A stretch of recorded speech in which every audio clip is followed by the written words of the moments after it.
Welcome back to Corpus Comics. We got a really quick recommendation video today. Saga of the Swamp Thing by Alan Moore.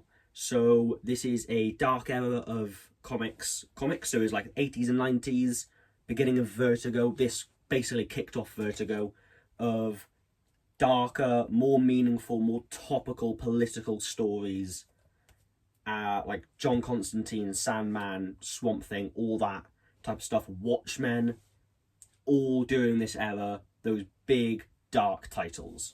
This was my first one of those that I read, and it is amazing. Alan Moore's writing, if you've read Watchmen or V for Vendetta, or you've even just heard of how good those are, this is so good. This is amazing, and I think it's an underrated Alan Moore work. I don't think it's talked about a lot, but the elevator pitch is Alec Holland.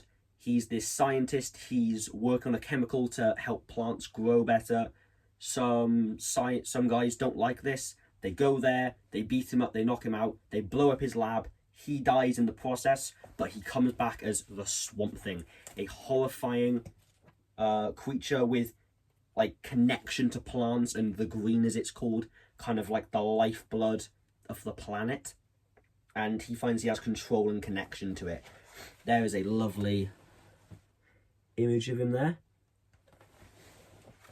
The art's good as well. There's quite a few different artists in here, but the main ones are Stephen Bichette and John Totleben.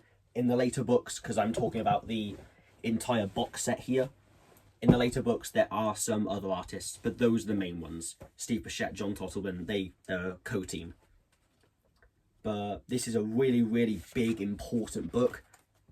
Like I said, it kind of kicks off the dark age of comics a bit after Sandman, and set up Vertigo. John Constantine first appears in this series. It is amazing. Alan Moore came in after the original writers, and he changed a bunch of stuff. He mixed some stuff up. You can definitely read this without knowing what happened in any of the original stories. I did not know a single thing about this story at all. Literally nothing.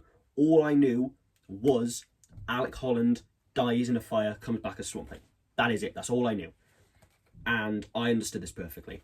The first issue, the entire point of it is called Loose Ends. Alan Moore wrote it to tie up loose ends, to describe to people what was going on at that point, get rid of characters he didn't want to use, sets up a bunch of stuff, and then the anatomy lesson is where it goes crazy. Definitely give this book a read. Thanks for watching.